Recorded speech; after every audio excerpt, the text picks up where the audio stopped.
요한복음 강의 오늘 7번째 시간입니다. 오늘은 불법 용도 변경은 큰 범죄입니다. 라는 제목입니다. 불법 용도 변경은 큰 범죄입니다. 불법 용도 변경, 여러분 많이 들어보셨죠? 가끔 TV에 이것 때문에 문제가 돼서 사고가 일어난 뉴스들이 더러 등장하지요. 욕심 조금 더 채우려다가 큰 사고로 이어지는 것이에요. 불법 용도 변경은 일만하게 사고의 뿌리다. 일만 사고의 뿌리다. 이렇게 말할 수가 있어요. 만물은 저마다 다 타고난 용도가 있습니다. 쓰임새가 있고 목적이 있다는 것이죠. 그릇은 그릇의 용도가 있고, 주택은 주택의 용도가 있고, 비행기는 비행기의 용도로 만들어진 것입니다. 물론 자기 용도를 벗어나 전혀 다른 일을 위해서 쓰일 수도 있습니다만, 그러나 그것이 갖고 있는 그 부가적인 아니면 잠재적인 용도의 한계 내에서만 가능한 거예요. 예를 들어 밥그릇이 있다고 생각해 보세요. 이 밥그릇에 밥을 담지 않고 여기에 물을 담을 수도 있고, 혹은 모래를 담을 수도 있고, 혹은 다른 것을 담아낼 수도 있겠지요. 심지어는 그 그릇을 가지고 설치 미술을 하는 사람들도 더러 있습니다. 이제 그런 용도 변경이라면 나쁠 게 없지요. 오히려 잠재적인 용도를 개발하고 부가적인 용도를 확장하는 것이라고 볼 수가 있습니다. 이제 우리 사람으로 친다면 마치 점점점 은사를 개발하는 것이고, 점점 쓰임새가 자꾸 늘어나는 것이라 이렇게 말할 수가 있습니다. 그러나 불법으로 용도를 변경하는 경우가 있습니다. 그것은 주로 무엇과 관련이 있어요? 죄와 관련이 있습니다.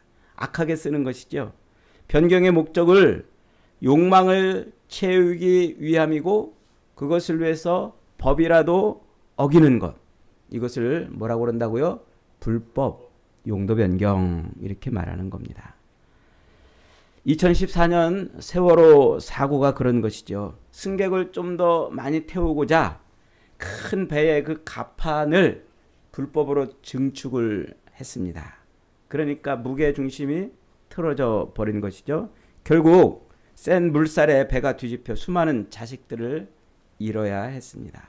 불법 용도 변경의 피해인 것이죠. 또 어떤 펜션에서는 손님을 좀 더 받으려고 주차장으로 허가가 난 것을 불법으로 용도를 변경해서 다닥다닥 방을 만들어 놓았습니다. 그런데 그만 그렇게 불법으로 개축을 하고 증축을 해서 용도를 변경한 그 방이 화재가 나서 많은 인명이 또 피해가 나지 않았습니까? 이것도 불법 용도 변경의 결과이죠. 삼풍백화점이 어느 날 갑자기 무너진 것도 법을 어기고 이곳저곳 불법으로 그 용도를 변경했기 때문에 그런 겁니다. 집이든 물건이든 인생이든 불법으로 용도를 변경하면 그것은 어느 날 갑자기 무너져 내릴 것이고, 또 그것으로 인한 피해는 말할 수 없이 커집니다. 건강이든 가정이든 인간관계든 일이든 신앙생활조차도 예외가 없는 것이죠. 불법으로 용도를 변경한 폭이 크면 클수록 그 결과는 엄청납니다. 불법 용도 변경은 큰 범죄인 것이요. 혹시 여러분의 인생은 지금 불법 용도 변경을 하고 있지는 않습니까? 즉시 불법 용도 변경했다면 철거하고 회개하고 돌이켜야 됩니다. 안 그러면 처벌을 받습니다. 오늘 우리가 읽은 이 본문은 이미 잘 아는 본문이지요. 예수님이 성전을 청결케 한 사건이라, 이렇게 이름이 붙어있는 장면입니다. 예수님의 공생애 동안에 예수님은 2번 성전을 청결케 한 사건이 일어나죠. 오늘 우리가 읽은 이 요한복음은 예수님의 사역 초기에 일어났던 일이고, 또 마가복음이나 다른 복음서에 기록되어 있는 이 내용은 예수님이 예루살렘에 입성해서 십자가에 달려 죽으시려고 하시는 그 마지막 한 주간에 벌어진 일이죠. 이렇게 예수님께서 사역 초기에 한 번, 그리고 마지막 십자가를 지시기 바로 직전에 한 번, 두 번씩이나 성전을 청결케 하는 일을 벌였다는 것은 그만큼 이 일이 중요하다는 거예요. 이 사건이 그만큼 중요하고 성전을 청결케 한 그것이 예수님의 사역에 있어서 매우 대단히 중요하다 하는 것을 가르쳐 주는 것이죠. 우리가 지난주에 살펴봤습니다만 이 가나 혼인잔치에서 물로 포도주를 만든 그 사건은 유대인들의 그 정결 예식, 장로들의 전통과 율법에 의해서 치러지는 그 혼인 예식이 결코 완성될 수 없었는데 누구로 말미암아 그 혼인 예식이 잔치로 마무리됩니까? 예수님으로 마무리되지요. 그래서 유대인의 그 정결 예식 혹은 율법에 의해서 진행되는 그것으로는 혼인식을 완성할 수 없었는데 예수님으로 말미암아 결국은 혼인식이 완성되는 이 그림은 종말에 어린 양 대신 이 예수 그리스도의 그 혼인잔치를 완성하시는 분이 예수님이라는 것을 보여주는 것이라고 그랬죠. 그리고 그 그리스도의 그 십자가의 피, 포도주처럼 붉은 그리스도의 그 십자가의 피로 인해서 그 혼인식은 완성된다. 이것을 담아내는 이야기라고 그랬습니다. 오늘 이 성전 청결 사건도 바로 같은 이야기를 다루고 있는 것입니다. 곧 하나님의 성전을 불법 용도 변경해서 사용하던 그 유대인들의 죄를 드러내고 불법 용도 변경되었던 그 예루살렘 성전을 예수 그리스도께서 회복시켜내시는 거예요. 그리고 종말에 그 성전이 어떤 모습으로 회복되는가 하는 것을 예표 보여주는 그림이죠. 13절에 보니까 유대인의 명절이 가까웠다. 6월절이 가까웠다. 그래서 예수님도 예루살렘 성전에 올라가셨다 그랬어요. 유대인들은 1년에 보통 3차례 꼭 예루살렘 성전을 다녀옵니다. 순례를 다녀오지요. 6월절, 그리고 맥추절, 그리고 초막절. 이 3대 절기에는 한 번씩 예루살렘을 순례를 하고 옵니다. 그리고 좀 더 먼 지역에 디아스포라 유대인들은 1년에 3번씩 왔다 가기는 어려우니까 적어도 한 번은 왔다 갑니다. 주로 그 한 번 왔다 가는 때가 언제냐면 요 6월절 때입니다.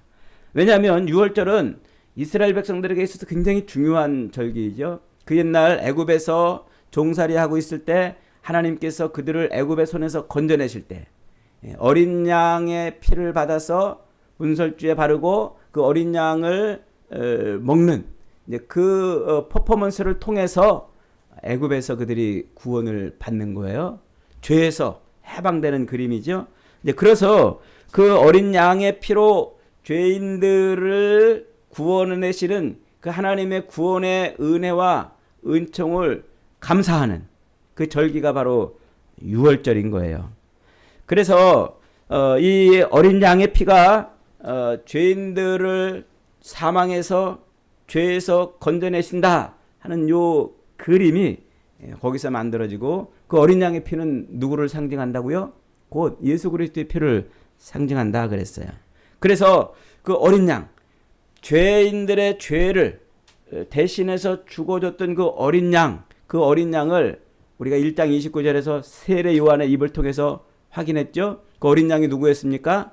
예수님을 보고서 보라, 세상 죄를 지고 가는 하나님의 어린 양이로다 라는 그 세례 요한의 그 외침을 인해서 구약에서 예표되었던 그 모든 어린 양이 곧 우리의 죄를 대신해서 죽어줄 어린 양이었다는 것을 우리가 확인을 했던 것입니다. 자, 그렇게 해서 이 어린 양, 6월절 어린 양으로 예표되고 그리고 그 어린 양이 죄인들의 죄를 대신해서 하나님께 드려지고 제사가 되어지는 곳, 그곳이 어디예요? 그것이 바로 성전이었던 것이죠. 그 제물이 바쳐지는 곳, 어린 양이 죄인들의 죄를 대신해서 제물로 바쳐지는 그곳, 그것이 바로 성막이었고 성전이었던 것입니다. 하나님은 자기 백성들의 죄를 용서하시기 위해서 예수 그리스도를 이 땅에 보내시고 그 그리스도를 십자가에 못 박아 죽이심으로 죄를 씻어주실 피를 흘리게 하셨습니다. 그리고 그 십자가의 희생 죽음을 통해서 죄인들을 건져내시는 것이죠. 그 놀라운 은혜, 그 하나님의 측량할 수 없는, 우리가 미리 헤아릴 수도 없는 그런 하나님의 방법으로 하나님이 우리를 그렇게 건져내시는 거예요. 죄에서 구원해내시는 거예요. 그 놀라운 구원을 미리 맛보게 하는 게 뭐라고요? 미리 들여다보는 게 바로 성전에서 어린 양을 죽여서 내 죄가 용서받는 것을 확인하는 장면이에요. 그러니까 유대인들이 성전에 나가가지고 어린 양을 제사 드리면서 뭘 확인하는 거예요? 야, 내가 저 어린 양이 아니었으면 내가 저렇게 죽어야 되는데 저 어린 양 덕분에 내가 이렇게 살았구나.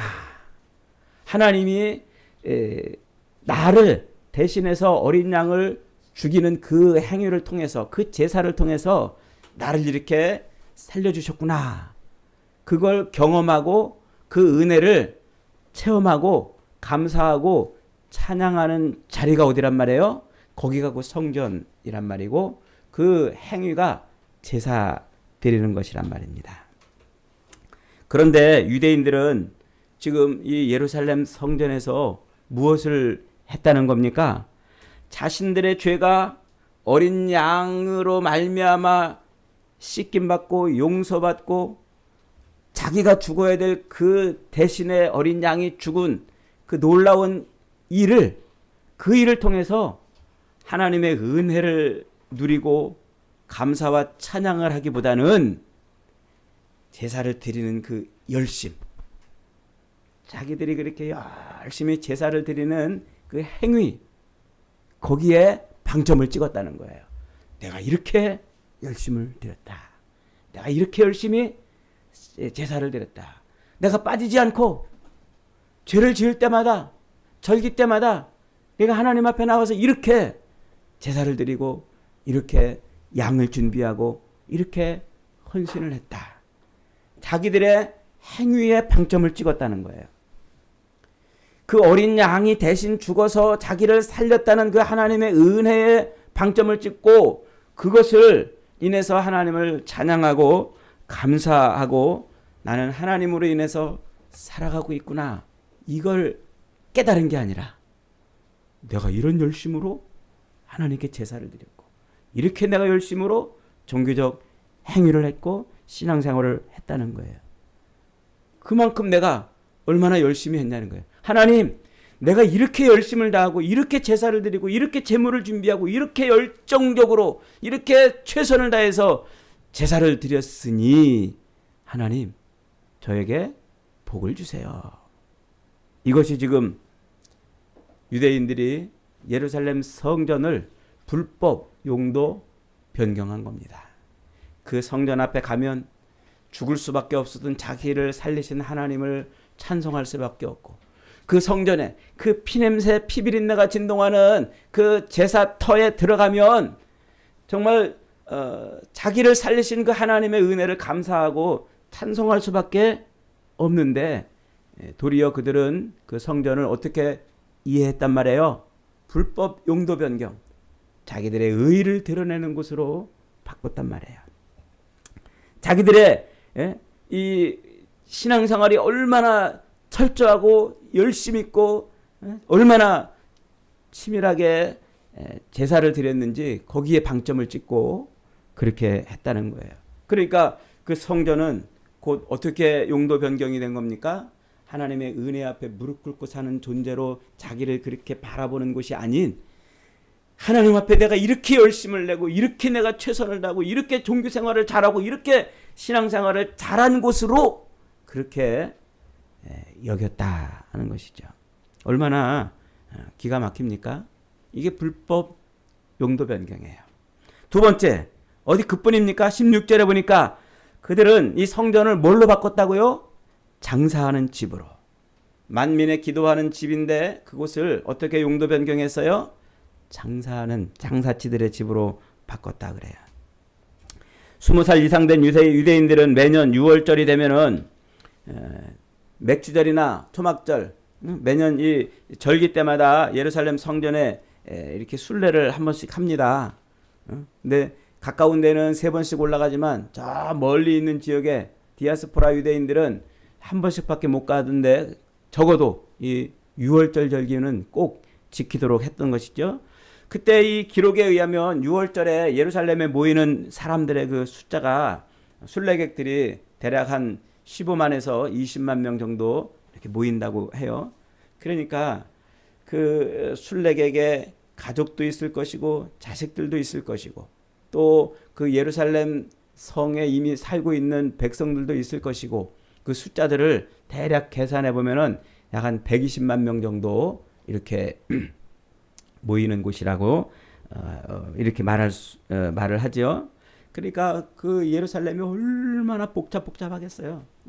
얼마나 지금 그 당시에 예루살렘의 그 크기가 우리 강남구의 한 절반 정도 되는 크기였다고 이렇게 해요. 그러니까 지금 강남구에 68만 인구가 살아요. 그런데도 복잡한 것 같은데 요거의 절반 정도밖에 안 되는 크기에 120만 명 정도가 사니까 그 움직이니까 얼마나 복잡했겠습니까? 그러니까 그 많은 사람들이 그 예루살렘에 모여가지고 다 어디 묵을 숙소도 없어요. 대부분은 다 그래서 요 감람산 근처에 그 산이나 들판에 천막을 짓고 거기서 이제 천막 생활을 한 일주일간 그렇게 천막 생활을 했다고 그러죠. 그리고는 이제 제사를 위해서 성전에 들어가는 거예요. 예루살렘 성전에. 그 제사를 위해서 예루살렘 성전에 들어갈 때 성전세를 내야 됐어요. 속전이라고 해가지고 성전세. 성전세는 그 당시에 유대인들이 쓰고 있는 화폐 단위인 세겔이라는 것으로 내는데 반세겔을 성전세로 내야 됐습니다. 반세겔은 반세겔은 한 데나리온이에요. 한 데나리온은 노동자들의 하루치 월급이라 일당이라 그러잖아요. 그러니까 반세겔은 노동자들의 이틀치 임금에 해당되는 그런 돈이었던 거예요. 당시에는 유대가 로마의 식민지로 있었기 때문에 저 디아스포라 유대인들뿐만 아니라 예루살렘에 사는 그 유대인들도 모두 다 헬라 화폐, 로마의 화폐를 쓰고 있었어요. 그래서 옛날 헬라 시대 때부터 만들어졌던 그 동전, 그리고 로마 황제들이 만들어낸 그 동전을 쓰고 있었단 말이죠. 그런데 그 로마가 가지고 있는 동전, 로마가 유통하고 있는 동전에는 거기에 뭐가 새겨져 있었어요? 황제의 형상이 새겨져 있어요. 그래서 이 유대인들은 성전세로 낼 때 그 황제의 형상이 새겨져 있는 요 동전을 쓰지 못하고 성전세를 낼 때는 유대인들이 쓰는 두로 화폐인 세겔로 환전을 해야 됐어요. 그런데 그 수많은 사람들이 와가지고 환전을 해야 되니 얼마나 환전 창구가 복잡했겠습니까? 그래서 산헤드린 공회, 유대의 그 산헤드린 공회는 공식적으로 자기들이 환전소를 운영을 했어요. 그래서 감람산 근처에 예루살렘 그 성 주변에 환전소를 만들어 놓고 그 환전소에서 환전을 하도록, 이게 순례객들의 편의를 위한 거였지만 이 산헤드린 공회는 그 환전을 하는데 거기다가 이제 세금을 더 붙여가지고 50% 이상의 이윤을 더 착복을 하고 이랬던 겁니다. 그러니까 그 환전 수수료가 50%면은 얼마나 많은 수수료입니까? 그 수많은 사람들이 와가지고 그렇게 환전을 하니까 얼마나 많은 돈을 긁어모을 수 있는 시간이 되었겠습니까? 또한 그렇게 환전뿐만 아니라 이제 이 6월절에 와가지고 순례하는 가장 큰 목적은 뭡니까? 제사를 드리는 거예요. 제사. 레위기 제사 예법대로 제사를 드리는데 흠없는 1년 된 어린 양이나 소나 혹은 비둘기로 자기 형편껏 제사를 드리는 거예요. 근데 생각해 보세요. 여러분들이 예루살렘에 6월절에 순례를 하기 위해서 이제 가는데 제사를 드리기 위해서 가야 되니까 제물을 챙겨가야 될 거 아닙니까? 그러면 1년 된 토실토실한 양 한 마리를 끌고 간다고 생각해 보세요. 열흘이나 보름씩 걸려서 그 예루살렘에 도착을 했는데 그 양을 흠없이 끌고 갈 수 있는 것도 쉽지 않은 일이었을 거예요. 양이 아무리 토실토실한 것을 준비해 갔다 할지라도 그 성전에 도착하면, 예루살렘에 도착하면 흠이 생길 수 있겠지요. 문제는 그렇게 흠이 있는 제물은 아무리 내가 먼 데서 데리고 왔다 할지라도 제물로 합격을 받을 수가 없었던 거예요. 그러니까 할 수 없이 그 예루살렘 근처 어디선가 거기서 제물을 준비해 가야 되지 않았겠습니까? 그래서 제사장들이 아예 이 감람산, 예루살렘 근처에 있는 감람산에 4곳에 이 제물시장을 준비를 했어요. 제물시장. 그리고서는 거기서 제물을 구입하도록, 거기서 구입하지 않는 제물은 불합격 판정을 내리는 이런 비리를 저지르면서 또 수많은 여기서 돈을 긁어내고 재산을 축적을 했던 것이죠.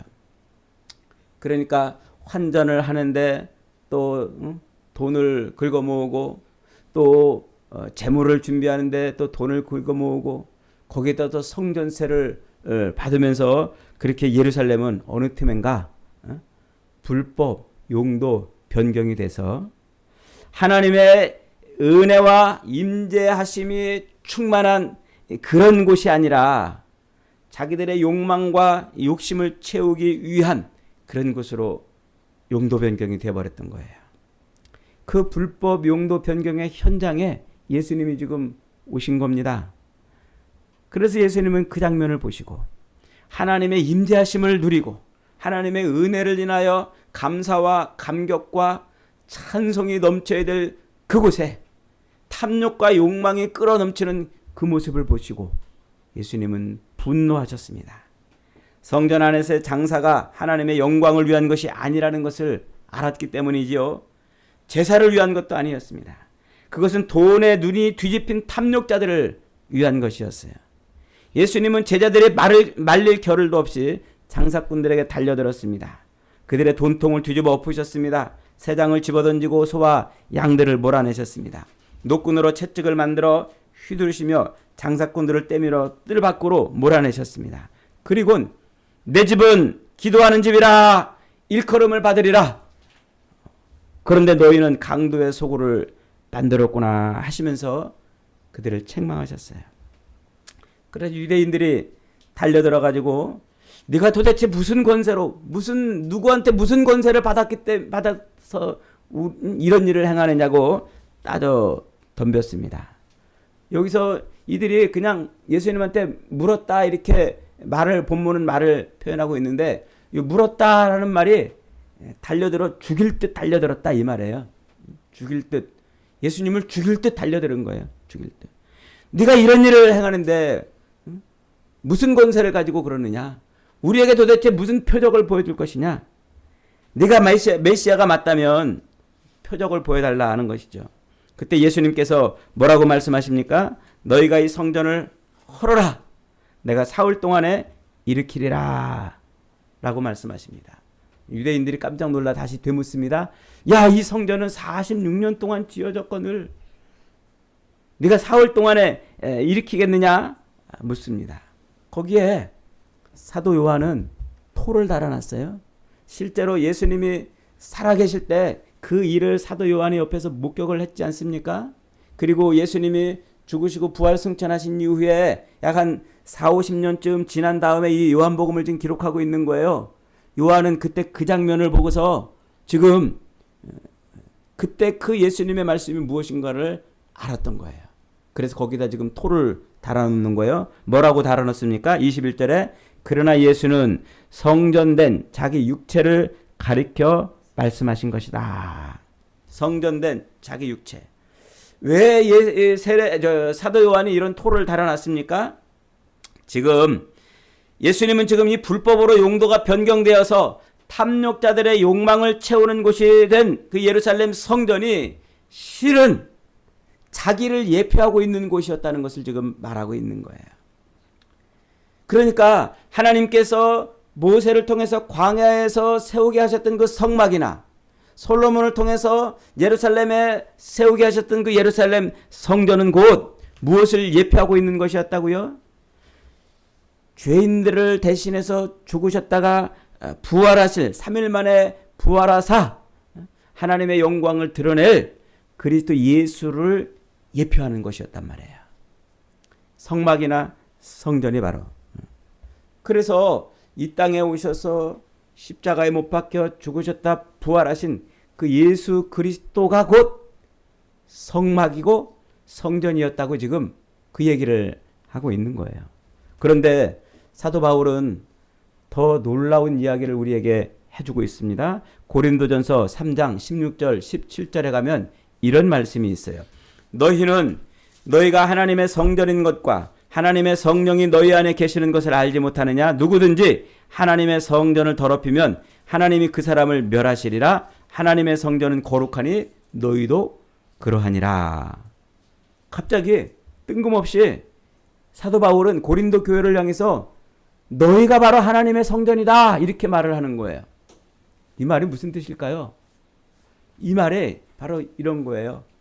하나님의 어린 양으로 이 땅에 오셔서 모든 백성들의 죄를 대신해서 십자가에 매달려 죽으시는 그 예수 그리스도를 자기의 주요, 자기의 구원자라고 아멘하고 믿을 때 그때 어떤 일이 벌어진다고요?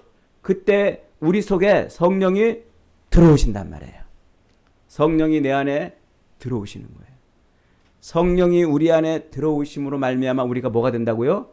성령이 거하는 전, 하나님이 거하시는 전, 그 하나님이 거하시는 전을 두 글자로 뭐라고 그래요?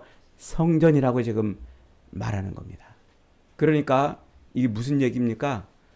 어마어마한 하나님의 그 어마어마한 구원의 진리를 여기에다가 담아놨다는 거예요. 하나님은 아담 이후로 죄에 빠져있는 그 인간들을 구원하시기 위해서 그 구원의 방법으로 아들을 이 땅에 보내시기로 작정하셨어요. 그리고 그 아들을 십자가에 매달아 죽이사 그 아들로 말미암아 모든 사람들이 죄에서 구원받는 것을 작정하시고 그것을 실행에 옮기시기 위해 이 땅에 예수를 보내십니다. 그런데 그 예수를 이 땅에 보내시기 위해서 처음부터 하나님이 무슨 일을 계획하셨다고요?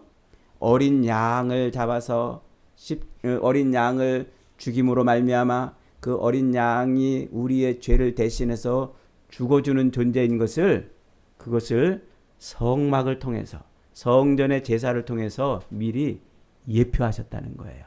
그러니까 성전에서 제사를 드리면서 이 유대인들은 그 성전 제사를 통해서 뭐를 깨달아야 되는 거예요?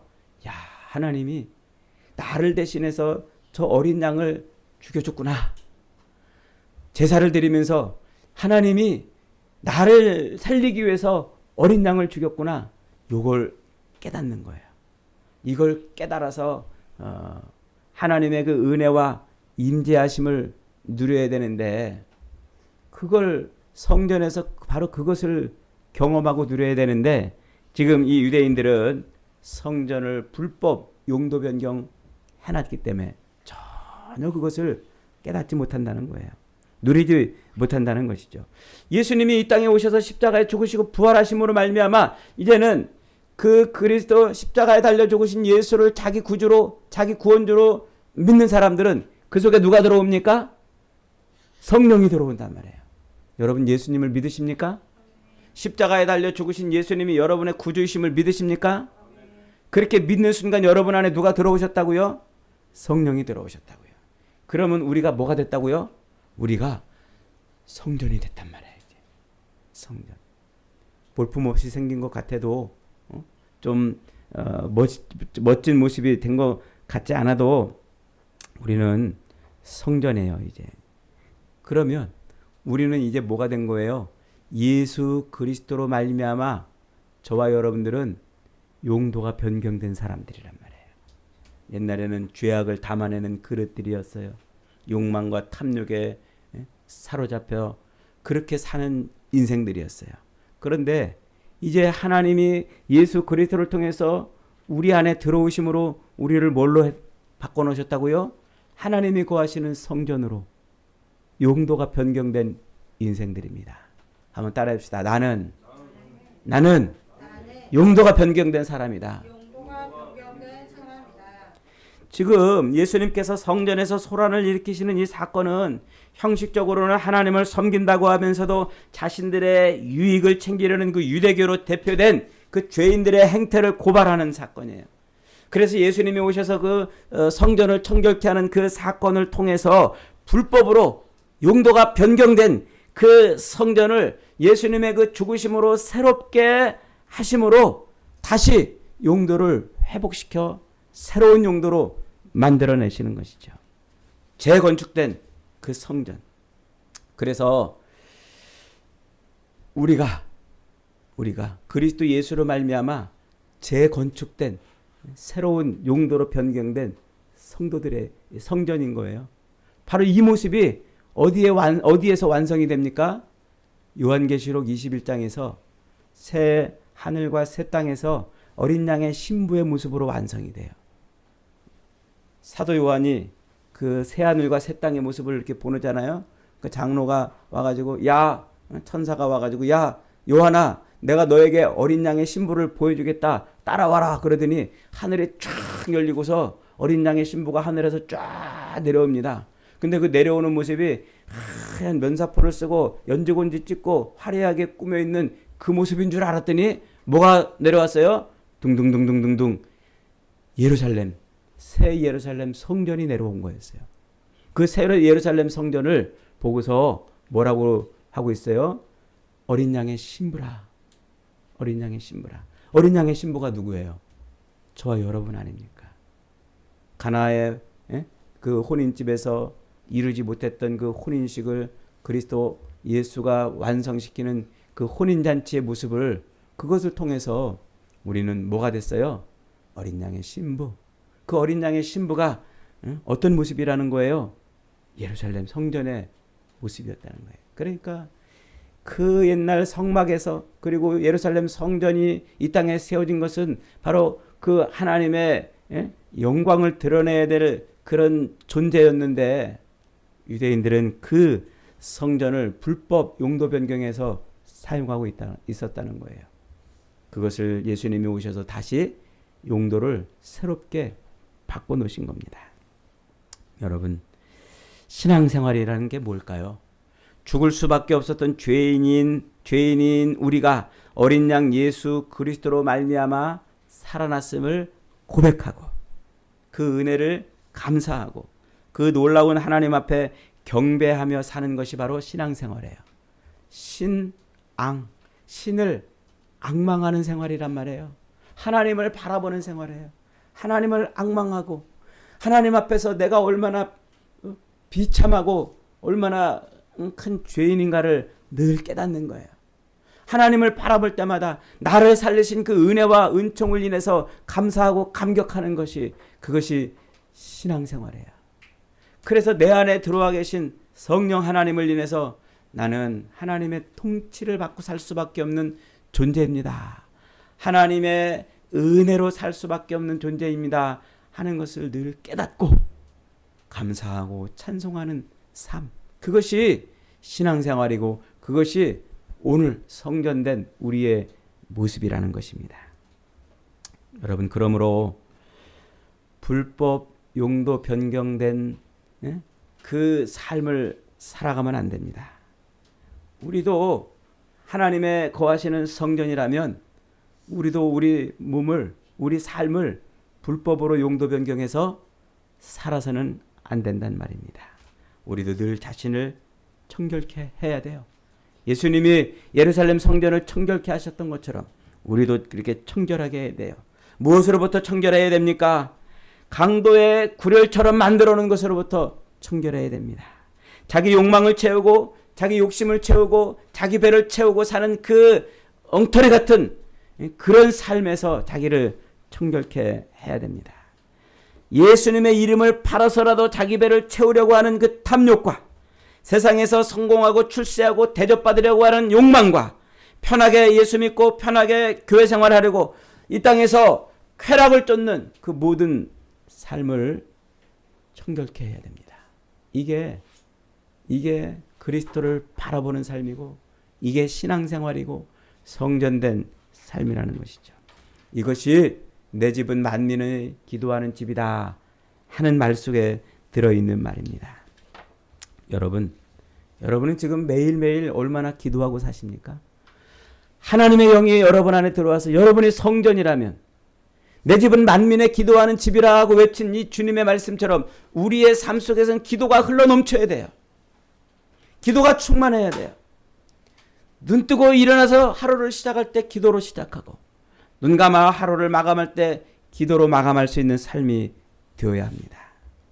기도로 죄를 이기고 기도로 욕망을 이기고 기도로 모든 악한 것들을 멀리할 수 있어야 되는 것이죠. 그것이 예수님의 피를 힘입어 자기를 정결케 하는 것이고 그것이 자기 안에 들어와 계신 성령의 지배와 통치를 받는 삶이란 말입니다. 그렇게 사는 것이 신앙생활이라고요.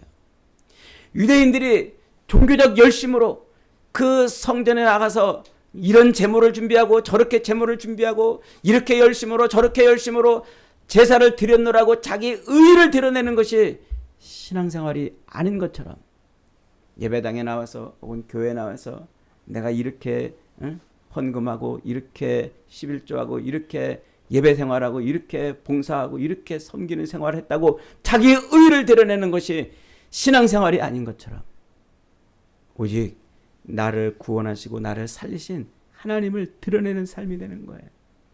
하나님으로 사는 거란 말이에요. 하나님으로. 우리의 욕망과 욕심을 기도로 누르고 이겨내는 삶. 그것이 곧 성전을 청결케 하고 바른 용도로 삶을 살아내는 겁니다. 예수님은 팔복에서 마음이 청결한 자는 하나님을 볼 것이라 그랬습니다. 여러분 마음이 청결한 자가 누굽니까? 열심히 자기 수양을 해가지고 마음이 어질고 착한 사람이 마음이 청결한 사람일까요? 아니면 많이 적선을 하고 자비를 베풀어서 남을 돕고 남을 섬기는 삶이 마음이 청결한 삶일까요? 마음이 청결한 사람이란 그리스도의 피로 말미암아 용도가 변경된 사람을 말하는 것입니다. 믿음으로 그리스도를 통하여 하나님을 보는 자는 누구든지 그 용도가 변경된 인생인 거예요. 세상에 살 때 죄악을 담아내던 그 진노의 그릇이 그리스도의 피로 씻겨져서 이제는 성전 안에서 하나님만 섬기는 성결의 그릇으로 하나님을 제사하는 그릇으로 용도가 변경된 그것을 말하는 거예요. 그것이 마음이 청결하다 하는 것입니다. 여러분 우리는 금그릇이 아닐 수도 있습니다. 은그릇이 아닐 수도 있습니다. 투박하고 볼품없고 값싼 질그릇처럼 살 수도 있습니다. 그러나 분명한 것은 금그릇이든 은그릇이든 질그릇이든 저와 여러분은 예수 그리스도의 피로 말미암아 씻겨서 용도가 변경된 그런 그릇들인 줄 믿으시기 바랍니다. 개밥그릇처럼 더러운 것을 담아내든 죄악을 담아내든 그 그릇에서 하나님의 영광을 담아내는 그릇으로 용도가 바뀐 사람들인 줄 믿으시기 바랍니다. 그러므로 여러분 이제 다시 불법으로 용도 변경을 하지 마십시오. 변경된 그대로 여러분의 삶을 살아내십시오. 다시 옛 모습으로 돌아가는 것은 불법입니다. 다시 옛 모습으로 돌아가는 것은 불법으로 용도를 변경하는 것입니다. 그것은 불법으로 용도 변경된 것은 끝내 어떻게 됩니까? 폐기 처분될 수밖에 없어요. 그래서 그렇게 유대인들에 의해서 용도가 불법으로 변경되었던 그 예루살렘 성전은 AD 70년에 끝내 돌 위에 돌 하나도 남지 않고 완전히 다 무너져 버리지 않습니까? 폐기가 되어버린 것입니다. 그 예루살렘 성전이 폐기될 때 얼마나 많은 사람들이 죽었습니까? 약 한 100만 명 이상이 죽고 또 수많은 사람들이 노예로 로마로 끌려가지 않았습니까? 여러분, 불법 용도 변경된 성전을 청소하시던 예수님의 분노를 기억하십시오. 얼마나 분이 나셨으면 채찍을 만들고 휘둘러서 그들을 쫓아내셨습니까? 아버지의 집을 장사꾼의 소굴로 강도의 구렬로 만들지 말라. 내 집은 만민의 기도하는 집이니라. 여러분, 우리는 용도가 변경된 사람들인 것입니다.